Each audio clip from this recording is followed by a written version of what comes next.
नमस्कार। एकता शान्ति र संस्कारको संवाहक कालिका एसडीमा तपाईलाई स्वागत छ। म तिलक पौडेल। कालिका समाचार सुरु गरौं प्रमुख समाचारका शीर्षकहरूबाट। कालिका समाचारको साथमा Vijay Steel, one to rule, Vijay Cement, तपाईको सपनाको मजबुत निर्माण। नेपालको अति लोकप्रिय मोटरसाइकल हिरो सुपर स्प्लेन्डर।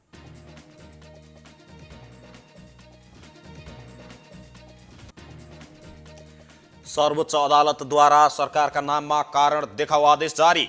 आलोचनाकै बीच सरकारद्वारा बेपत्ता पारिएकाहरूको छानबिन सम्बन्धी अध्यादेश जारी। प्रचण्ड माधव समूह नरभक्षी आन्दोलन गर्न खोजेको प्रधानमन्त्री ओलीको आरोप। मुलुकलाई अशान्ति र हिंसाको भुमरीमा जान नदिने प्रतिबद्धता। प्रजातन्त्रवादी नेत्री सुकीलाई तत्काल रिहा गर्न राष्ट्रसङ्घीय सुरक्षा परिषदको निर्देशन। चीन र रुसले पनि समर्थन जनाए। र अमेरिका र ओमानसँगको सिरिजका लागि क्यानद्वारा 32 जना खेलाडी छनौट।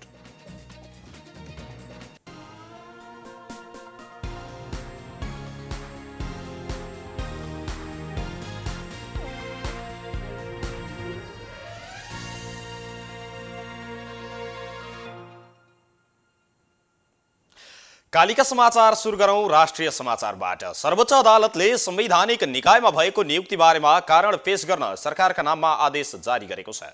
शुक्रबार न्यायाधीश कुमार रेग्मीको एकल इजलासले हालै भएको संवैधानिक आयोगहरूमा पदाधिकारी नियुक्ति बारे कारण पेश गर्न सरकारका नाममा आदेश जारी गरेको हो। वरिष्ठ अधिवक्ता दिनेश त्रिपाठीको निवेदनमा सुनवाई गर्दै सर्वोच्च अदालतले विपक्षीहरूसँग लिखित जवाफ माग गरेको छ। प्रतिनिधि सभामा सुनवाई हुनुपर्ने संविधानको व्यवस्था विपरीत संवैधानिक आयोगहरूमा 34 पदाधिकारीहरूलाई शपथ ग्रहण गराइएकाले त्यस विरुद्ध त्रिपाठीले निवेदन दर्ता गराउनु भएको थियो। प्रतिनिधि सभा विघटन हुनुअघि अध्यादेश मार्फत संवैधानिक परिषद सम्बन्धी ऐन संशोधन गर्दै सरकारले अख्तियार दुरुपयोग अनुसन्धान आयोग, मानव अधिकार आयोग लगायतका संवैधानिक निकायहरूमा पदाधिकारी सिफारिस गरेको थियो। मङ्सिर 30 गते बसेको संवैधानिक परिषदको बैठकले सिफारिस पुष 5 गते प्रतिनिधि सभा विघटन भएपछि मात्रै सार्वजनिक भएको थियो। यसैबीच संवैधानिक परिषद सम्बन्धी अध्यादेश ल्याएर आलोचना झेल्दै आएको सरकारले शुक्रबार फेरि अर्को अध्यादेश ल्याएको छ। सरकारले बेपत्ता पारिएका व्यक्तिको छानबिन, सत्य निरूपण तथा मेलमिलाप आयोगको तेस्रो संशोधन अध्यादेश 2077 जारी गरेको हो। सो अध्यादेश राष्ट्रपति विद्यादेवी भण्डारीले शुक्रबार नै जारी समेत गरिसक्नु भएको छ। प्रधानमन्त्री केपी शर्मा ओलीले मुलुकलाई अशान्ति र हिंसाको भुमरीमा जान नदिने प्रतिबद्धता जनाउनु भएको छ।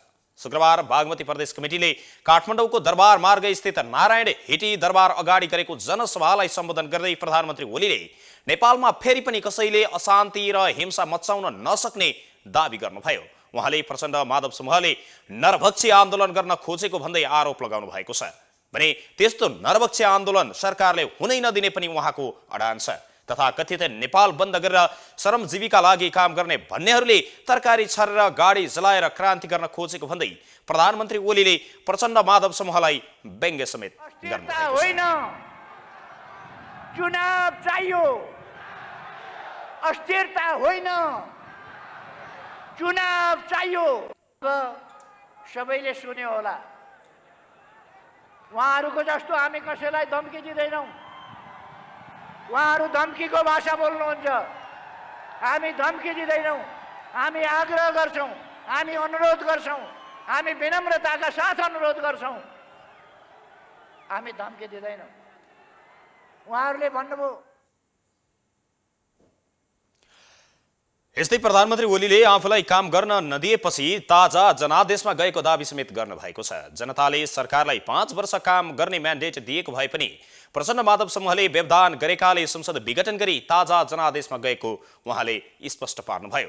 प्रधानमन्त्री ओलीले मुलुकभरको कालोपत्री सडक, चाँदनी दोधारा सिँचाइ, डुबान नियन्त्रण, हुलाकी राजमार्ग, पूर्व पश्चिम रेल लगायतका क्षेत्रमा सरकारले उच्च महत्त्वका साथ काम गरिरहेको भन्दै फेरि यस्तो समेत प्रस्तुत गर्नुभयो। उहाँले कोभिड विरुद्धको खोप अभियान चलेको उल्लेख गर्दै कोभिड अन्त्य हुने समयसम्म खोप अभियान सञ्चालन गरिराख्ने समेत जानकारी दिनुभएको छ। यसैबीच उपप्रधानमन्त्री तथा नेकपाका प्रधानमन्त्री केपी शर्मा ओली पक्षका सचिवालय सदस्य ईश्वर पोखरेलले नेकपा प्रचण्ड माधव पक्षले बिहिबार गरेको आम हडतालमा भएको क्षतिको सरकारले क्षतिपूर्ति दिने बताउनु भएको छ। जनसभामा बोल्दै उप प्रधानमन्त्री पोखरेलले बिहिबारको आम हडतालमा भएको क्षतिको क्षतिपूर्ति सरकारले गर्ने बताउनु भएको हो। काठमाडौँमा तोडफोड भएको ट्याक्सीको क्षतिपूर्ति समेत सरकारले दिने उहाँको भनाइ छ भने उहाँले जनतालाई दुःख दिने, लुट्ने लगायतको क्षतिको पनि सरकारले क्षतिपूर्ति गर्ने बताउनु भयो। विरोधी कुराको म विरोध गर्न चाहन्छु र हिजो नेपाल बन्दको नाममा जनतालाई जुन किसिमले दुःख दिने कुरा भयो त्यसको निन्दा र भर्त्सना गर्न चाहन्छु। म सरकारको मन्त्रीको नाताले तपाईहरु समक्ष भन्न चाहन्छु, हिजो आन्दोलनको नाममा अराजकता सिर्जना गर्नेहरूले श्रमजीवीहरूलाई जुन किसिमले दुःख दिए, हिजो एउटा ट्याक्सी चालक जसले जसो तसो ट्याक्सी चलाएर गुजारा गर्नुभएको थियो, उहाँमाथि जुन किसिमले साङ्घातिक हमला गरियो, उहाँको ट्याक्सीमाथि तोडफोड र आगजनी गरियो, म यही सभा मार्फत भन्न चाहन्छु केपी ओलीको नेतृत्वको सरकारले त्यो सम्पूर्ण क्षतिपूर्ति गर्नेछ र त्यो क्षतिलाई पुर्ताल गर्नेछ। यो कुरा पनि यस्तै उप प्रधानमन्त्री पोखरेलले आफूहरूको लडाई अराजकता विरुद्ध भएको पनि बताउनु भएको छ। यस्तै उप प्रधानमन्त्री पोखरेलले आजको ठाउँमा आइपुग्न नेकपाका अध्यक्ष पुष्पकमल दाहाल प्रचण्डको विगतदेखिकै अवसरवाद जिम्मेवार रहेको पनि बताउनु भएको छ। जतिसुकै छलछाम र षड्यन्त्र गरे पनि आर्थिक समृद्धिको यात्रालाई कमजोर बनाउन नसक्ने उहाँको भनाइ छ। यस्तै गृहमन्त्री रामबहादुर थापा बादलले मांसाहारी आन्दोलन गर्नेहरूलाई चाउलाखेलको चिडियाखानामा लगेर बन्द गरिने चेतावनी दिनुभएको छ। उहाँले मांसाहारी आन्दोलन गरेर मांसाहारी तरिकाद्वारा नेतृत्वलाई अपदस्थ गरिनेछ भन्दै घोषणा गर्दै हिँडिरहेकाहरूको भन्दै मांसाहारी आन्दोलन गर्नेलाई संविधान र कानुनले अपराध घोषित गरिसकेको पनि बताउनु भयो। नेतृत्वले, राजनीतिक नेतृत्वले आत्मसमर्पण गर्दैन, स्वेच्छाले राजीनामा गर्दैन भने त्यसलाई चाहिँ षड्यन्त्रमूलक ढङ्गले त्यसलाई विस्थापित गरिनेछ। मांसाहारी आन्दोलन गरेर मांसाहारी तरिकाद्वारा चाहिँ नेतृत्वलाई चाहिँ अपदस्थ गरिनेछ भन्ने घोषणा गर्दै हिँडेका छन्।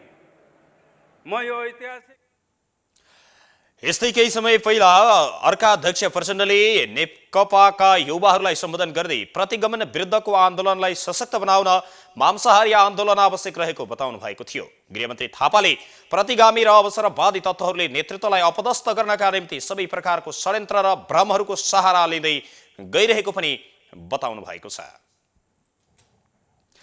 नेपाल कम्युनिस्ट पार्टी नेकपाको अर्को पक्ष प्रचण्ड माधव समूहका अध्यक्ष पुष्पकमल दाहाल प्रचण्डले कम्युनिस्ट आन्दोलनलाई विभाजित गर्ने काम प्रधानमन्त्री केपी शर्मा ओलीले नै गरेको आरोप लगाउनु भएको छ। काठमाडौँमा शुक्रबार पत्रकार संघको छलफलको क्रममा अध्यक्ष दाहालले कम्युनिस्ट आन्दोलनलाई विभाजित गर्ने काम केपी ओली मार्फत सबै देशभित्र र बाहिरका दक्षिणपन्थी प्रतिक्रियावादीहरूले गरेको बताउनुभयो। यद्यपि गल्ती कमजोरीहरूलाई सच्याउँदै नेकपा पार्टीलाई बहुमतको दिशामा ल्याउन सकिन्छ भन्ने विश्वासका साथ अगाडि बढेको समेत उहाँले स्पष्ट पार्नु भएको छ। बिस्तारै कार्यकर्ताहरूले सही गलत छुट्याउन थालेकाले निराश हुने अवस्था नरहेको पनि उहाँले स्पष्ट पार्नुभयो। उनका अगाडि उहाँले आत्मसमर्पण गर्नुभयो भनेर हामी पनि गर्छौँ, नेपाली जनताले नै आत्मसमर्पण गरिदिन्छ त, गर्न सकिन्छ त भन्दा कुनै हालतमा गर्न सकिँदैन। त्यसकारण यो सवाल फेरि पनि सत्य र असत्यको, निरङ्कुशता र लोकतन्त्रको लडाईँ भइसकेको छ। त्यसमा पत्रकार साथीहरू तपाईँहरू खुद्रा मसिना माधव नेपाल प्रचण्ड केपी ओलीको भन्नेतिर नजानु। उहाँले लोकतन्त्रको रक्षा हुन्छ कि हुँदैन भन्ने प्रश्न नै मूल प्रश्न भएको भन्दै संविधान कुल्चिएर असंवैधानिक बाटो हिँड्ने सरकारको कदम नसचिए तेस्रो जनआन्दोलन हुन सक्ने संकेत गर्नुभयो। उहाँले सरकार संविधान नियम कानुन उल्लङ्घन गर्दै गुण्डागर्दी शैलीमा अगाडि बढेको आरोप समेत लगाउनु भएको छ। आफू एमसीसीको समर्थनमा नगएको र पार्टीले पनि निर्णय नगरिसकेको स्पष्ट समेत उहाँले पार्नुभयो। पत्रकार सम्मेलनमा अर्का अध्यक्ष माधव कुमार नेपालले प्रधानमन्त्री केपी शर्मा ओलीको असंवैधानिक कदममा आफूहरू तमासे नबन्ने चेतावनी दिनुभएको छ। उहाँले कानुन र विधिको शासन कायम राख्न राज्य कब्जामा लिने प्रधानमन्त्री ओलीको कदम विरुद्ध सशक्त आन्दोलन गर्ने समेत चेतावनी दिनुभयो। पार्टीबाट सुरु गरे, राज्यलाई आफ्नो कब्जामा पार्ने कोसिस गर्न थालेका छन्, त्यो पनि गरे। र अब यो सिङ्गो देशको अब प्रजातन्त्रको घाँटी निमोड्दै निमोड्दै निमोड्दै गइरहेका छन्। त्यसो हुनाले कसैले यो नठाने हुन्छ कि यो नेपाल कम्युनिस्ट पार्टी नेकपाभित्रको आन्तरिक मामिला हो। यो नेपाल कम्युनिस्ट पार्टी नेकपाको मात्रै आन्तरिक मामिला रहेन, यो देशको मामिला भयो, यो लोकतन्त्रको मामिला भयो। संसदीय सुनवाई बिना नै संवैधानिक निकायका पदाधिकारी नियुक्त गर्ने निर्णय विरुद्ध बिहिबार देशव्यापी आम हडताल गरेको प्रचण्ड माधव समूहले आन्दोलनका कारण सर्वसाधारणमा परेको समस्याप्रति क्षमा माग्दै सफल पार्न सहयोग गरेकोमा धन्यवाद पनि ज्ञापन गरेका छन्।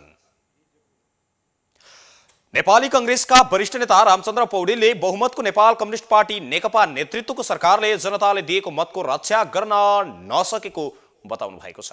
पाल्पाको रामपुरमा शुक्रबार नेपाल प्रेस युनियनले आयोजना गरेको पत्रकार भेटघाट कार्यक्रममा बोल्दै वरिष्ठ नेता पौडेलले नेपाली जनताले नेकपालाई बहुमतले जनमत दिएर पठाए पनि जनमतको रक्षा गर्न नसकेको आरोप लगाउँदै प्रतिनिधि सभा विघटनले देशमा अत्यन्तै ठूलो विषम परिस्थिति सिर्जना भएको र जनतामा निराशा छाएको विचार व्यक्त गर्नु भएको छ। बहुमतको प्रधानमन्त्रीबाट प्रतिनिधि सभा विघटनको प्रावधान संविधानमै नभएको जिकिर गर्दै उहाँले विश्वासको मत लिन नसकेका अवस्थामा मात्रै विघटन गर्ने अधिकार रहेको जिकिर गर्नुभयो। विघटित प्रतिनिधि सभाका सभामुख अग्निप्रसाद सापकोटाले संवैधानिक निकायमा गरिएको नियुक्ति खारेजको माग सहित सर्वोच्चमा रेट दर्ता गराउनु भएको छ। सभामुख सापकोटाले श्रृङ्खलाबद्ध रूपमा संविधानको उल्लङ्घन भएको भन्दै संविधानको रक्षार्थ सर्वोच्च अदालतमा पुगेको दावी गर्नुभयो। सभामुख सापकोटाले शुक्रबार पत्रकार सम्मेलनको आयोजना गर्दै सरकारले श्रृङ्खलाबद्ध रूपमा संविधान उल्लङ्घन गरेका कारण संविधानको रक्षा संरक्षण र सम्वर्धनका लागि आफू संविधान र कानूनको अन्तिम व्याख्या गर्ने अधिकार पाएको सर्वोच्च अदालतमा पुगेको बताउनुभयो। सभामुख सापकोटाले संसदीय सुनवाई बिना संवैधानिक आयोगका पदाधिकारी नियुक्त गरिएको भन्दै यसले राज्य सञ्चालनका विधि पद्धति र प्रक्रिया मेच्दै संविधानको ठाडो उल्लङ्घन गएको पनि बताउनु भएको छ। संवैधानिक परिषदको निर्णय रहस्यमय पारदर्शी नभएको समेत उहाँको जिकिर छ।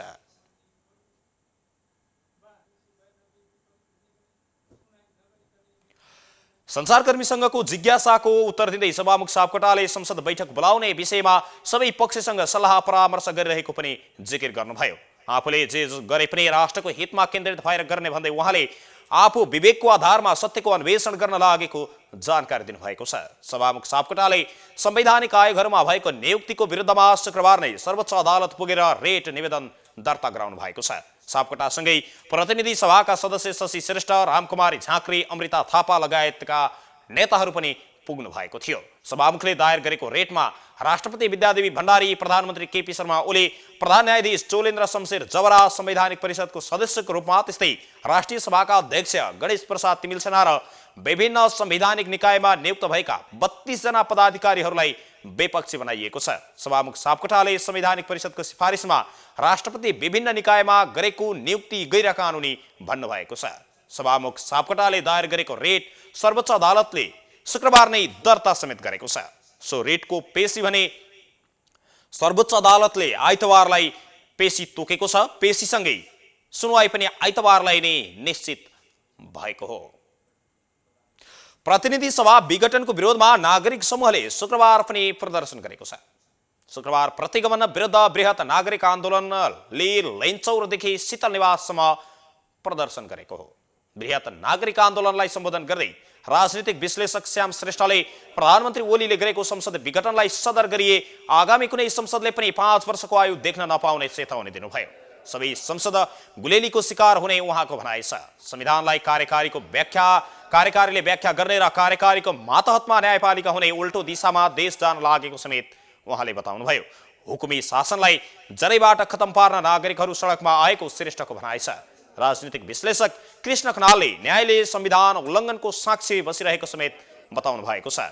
कानुनको डिग्री बोकेर कालो कोट लगाउनेले मात्रै रक्षा गर्ने नभई नागरिकले पनि संविधानको रक्षा गर्ने उहाँको जिकिर छ। नागरिकहरू सडकमा नउभिन्जेल संविधान नजोगिने उहाँको तर्क छ। प्रतिनिधि सभा विघटन तथा संवैधानिक आयोगमा गरिएको नियुक्तिको विरोधमा प्लेकार्ड प्रदर्शन भएका थिए भने नाराबाजी समेत भएका थिए। लैनचौरबाट सुरु भएको प्रदर्शनलाई राष्ट्रपति भवन पुग्न नदिएपछि पानी पोखरीमा कोड सभा समेत गरिएको थियो। नेपालमा पछिल्लो 24 घण्टामा थप 105 जनामा कोरोना भाइरसको संक्रमण पुष्टि भएको छ। 2779 जनाको पीसीआर परीक्षण गर्दा 105 जनामा मात्रै कोरोनाको संक्रमण पुष्टि भएको स्वास्थ्य तथा जनसङ्ख्या मन्त्रालयले पुष्टि गरेको छ। यो सँगै नेपालमा कुल संक्रमितको संख्या 2,71,707 जना पुगेको छ।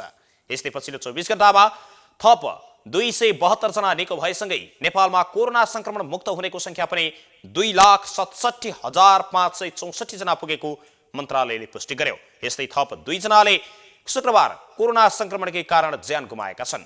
यो सँगै नेपालमा कोरोना संक्रमणकै कारण ज्यान गुमाउनेको संख्या पनि 2035 जना पुगेको मन्त्रालयले पुष्टि गरेको छ। अहिले नेपालमा 2108 जना सक्रिय संक्रमित छन्। सक्रिय संक्रमितको संख्या 64 जनाको आइसियुमा र 13 जनाको भेन्टिलेटरमा उपचार भइरहेको मन्त्रालयले पुष्टि गरेको छ। यस्तै सरकारले चिकित्सा शिक्षा स्नातकोत्तर तहको सरकारी कोटातर्फको म्याचिङको नतिजामा परेका कर्मचारीलाई मनोनयनको कागजात पेश गर्न पनि आग्रह गरेको छ। स्वास्थ्य तथा जनसङ्ख्या मन्त्रालयले शुक्रबार एक सूचना प्रकाशित गर्दै 3 दिनभित्र कागजात पेश गर्न आह्वान गरेको हो।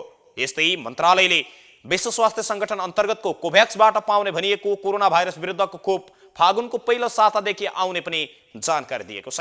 भाइरस विरुद्धको खोपको विकास भएसँगै संगठनले विपन्न मुलुकहरूलाई दिने भनिएको खोप फागुनको पहिलो सातादेखि नेपालले पाउने भएको हो। नेपालमा प्रवेश गरेको पश्चिमी न्यूनचापीय प्रणालीको हावा मडारिएर हिमाली क्षेत्र हुँदै चीनतर्फ प्रस्थान गरेपछि नेपालमा ठूलो पानी पर्ने सम्भावना टरेको छ। लामो समयदेखि पानी नपर्दा सुक्खा बढेका बेला पश्चिमी न्यूनचापीय प्रणालीले नेपालमा पानी पार्ने आशा बढेको भए पनि हावा चीनतर्फ मडारिएकाले पानी पर्ने सम्भावना कम भएको मौसमविद निराजन सापकोटाले बताउनु भएको छ। अहिले देशभरको उच्च पहाडी तथा हिमाली क्षेत्रमा सामान्यदेखि मध्यम खालको हिमपात र काठमाडौँ उपत्यका सहित पश्चिम पहाडमा सामान्य पानी परेको छ। हावा हिमाली क्षेत्रतर्फ केन्द्रित भएकाले शुक्रबार राति पनि हिमपातको सम्भावना भने रहेको मौसमविद सापकोटाले जानकारी दिनुभएको छ। तर पहाडी क्षेत्रमा भने शुक्रबार पश्चिमबाट मौसम खुल्दै गएको छ। शुक्रबार बेलुकीबाट पश्चिम हुँदै काठमाडौँसम्मको मौसम खुल्ने र शनिबार काठमाडौँ उपत्यकामा पूर्वदेखि पूर्व प्रदेश नम्बर 1 को पहाडी क्षेत्रमा बदली भई सामान्य पानी पर्ने सम्भावना रहेको पनि उहाँले बताउनु भएको छ। तर पूर्वमा पनि पानी सामान्य मात्रै पर्ने र शनिबार बेलुकाबाट मौसम खुल्दै जाने मौसम पूर्वानुमान महाशाखाले जनाएको छ। अहिले तराईमा पनि सामान्य बादल लागेको छ। तर तराईमा शुक्रबार पश्चिम पहाडबाट मौसम खुल्दै शनिबार बेलुकासम्म तराईका सबै ठाउँमा मौसम खुल्ने मौसमविद सापकोटाको भनाइ छ। हिमाली क्षेत्रमा हिमपात भए पनि पहाड तथा तराईमा वर्षा भने सोचे जति नहुने उहाँले बताउनुभयो। एकता शान्ति र संस्कारको संवाहक कालिका एसडीमा प्रसारित कालिका समाचारमा पालो भएको छ विज्ञापनको। तर त्यसभन्दा अगाडि प्रमुख समाचारका शीर्षकहरू एकपटक। कालिका समाचारको साथमा Vijay Steel, want to roll, Vijay Cement, तपाईको सपनाको मजबुत निर्माण। नेपालको अति लोकप्रिय motorcycle Hero Super Splendor.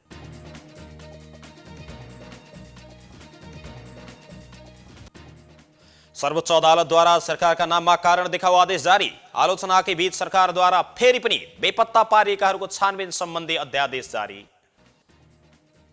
Prachanda Madhav समूहले नरभक्षी आन्दोलन गर्न खोजेको प्रधानमन्त्री ओलीको आरोप। मुलुकलाई अशान्ति र हिंसाको भुमरीमा फस्न नदिने प्रतिबद्धता। प्रजातन्त्रवादी नेत्री सुकीलाई तत्काल रिहा गर्न राष्ट्रसङ्घीय सुरक्षा परिषदको निर्देशन। चीन र रुसले पनि समर्थन जनाए। र अमेरिका र ओमानसँगको सिरिजका लागि क्यानद्वारा 32 जना खेलाडी छनौट।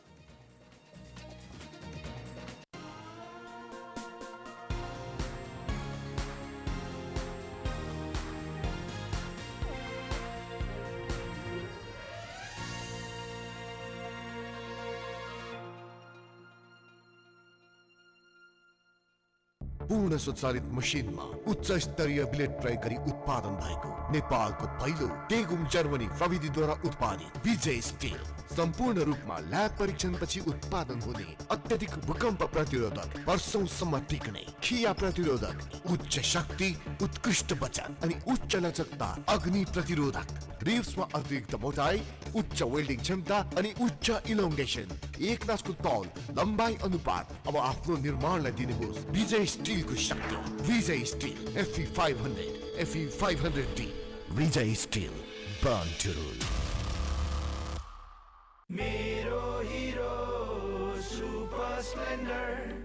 मेरो हिरो कति प्यारो, अरू पनि होला राम्रो, तर पनि मेरै हिरो प्यारो। पहाड हेर ओहो, तर कति सुन्दर हाम्रो, बाधा भने कति हो, त्यसैले हिरो सुपर स्प्लेन्डर नै प्यारो। घाम लागे हुन्छ धुलो, पानी परे हिलो मैलो, त्यसैले त हिरो सुपर स्प्लेन्डर नै प्यारो। सबैलाई सुहाउँदो सुपर स्प्लेन्डर नै प्यारो। नेपालको अति लोकप्रिय मोटरसाइकल हिरो सुपर स्प्लेन्डर।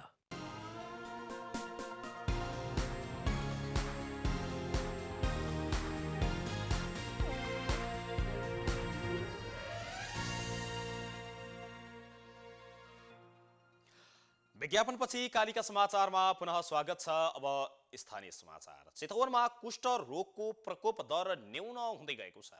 कुष्ठ रोग निवारणका लागि काम गर्दै आएको लेप्रोसी मिसन नेपालको अध्ययनले चितवनमा कुष्ठ रोगका बिरामीहरू घट्दै गएको देखाएको छ। चितवनमा चालु आर्थिक वर्षमा 56 जना कुष्ठ रोगका बिरामी फेला परेका छन्।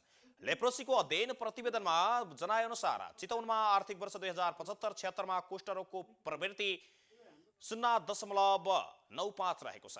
कुष्ठरोगको प्रवृत्ति प्रति 10,000 को आधारमा गर्ने गरिन्छ भने कुष्ठरोगको प्रवृत्ति दर पनि 1 लाख जनसङ्ख्यामा पत्ता लागेको नयाँ बिरामी दर प्रति 10,000 मा वर्षको अन्त्यमा उपचारमा रहेका बिरामीको दर नयाँ बिरामी दर मध्ये 0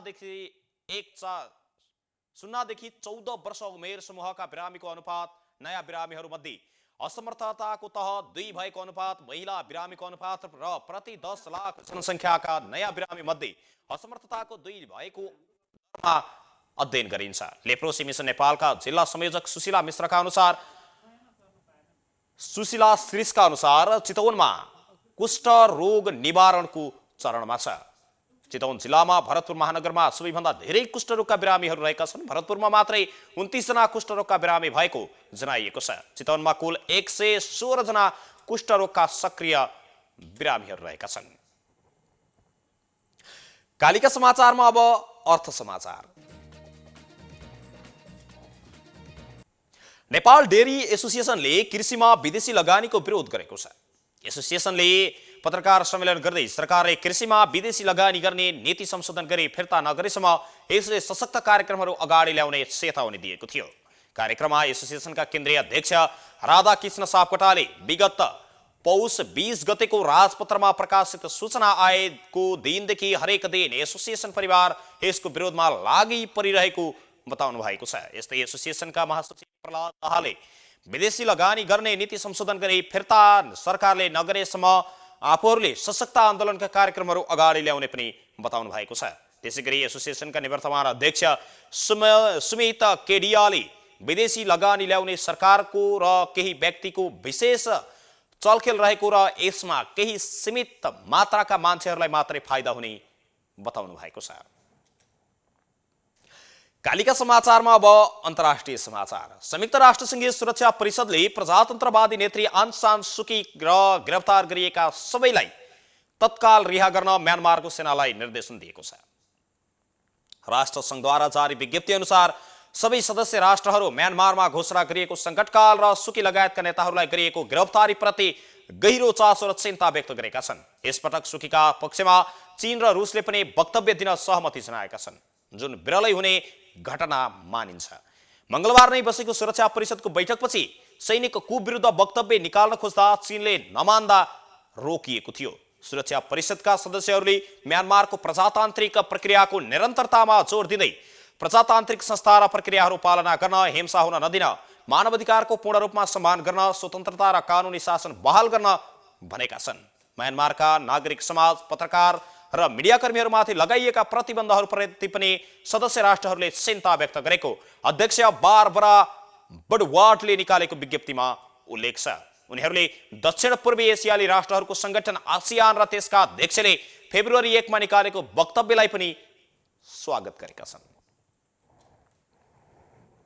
कालिका समाचारमा अब खेल समाचार।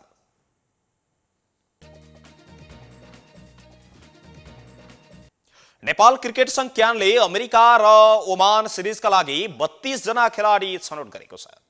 क्यानले आगामी मार्चमा हुने आईसीसी विश्वकप क्रिकेट लिग 2 का लागि पहिलो चरणमा 32 खेलाडीलाई बन्द प्रशिक्षणमा बोलाएको हो। नयाँ प्रशिक्षक डेभ वाटमोर र छनौट समितिसितको समन्वयमा क्यानले खेलाडीको छनौट गरेको हो। पहिलो पटक विवेक यादव, हरीश चन्द्र शाह, अनुज चनारा, खड्गबहादुर बोहरा र अर्जुन कुमार बन्द प्रशिक्षणका लागि क्यानको छनौटमा परेका छन्। लामो समयपछि रामनरेश गिरी, पृथु बास्कोटा, कृष्ण कार्की र सौरभ खनाल पनि बन्द प्रशिक्षणका लागि छनौट भएका छन्।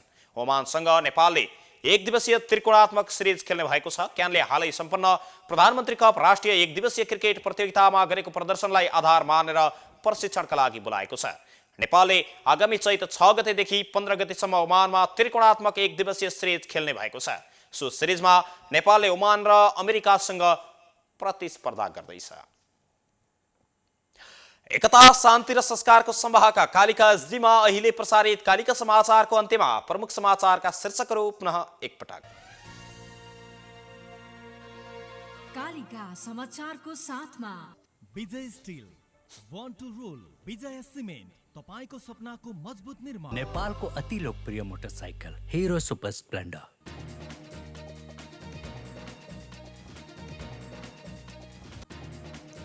सर्वोच्च अदालतद्वारा सरकारका नाममा कारण देखाउ आदेश जारी। आलोचनाकै बीच सरकारद्वारा बेपत्ता पारिएकाहरूको छानबिन सम्बन्धी अध्यादेश तयार।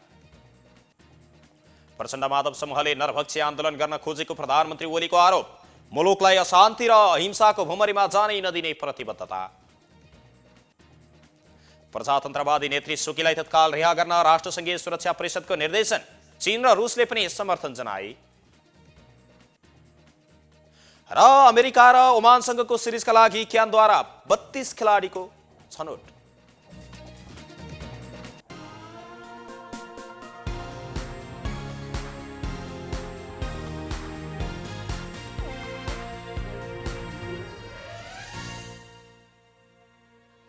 यो सँगै एकता, शान्ति र संस्कारको संवाहका कालिका एसडीमा अहिले प्रसारित कालिका समाचार यति नै।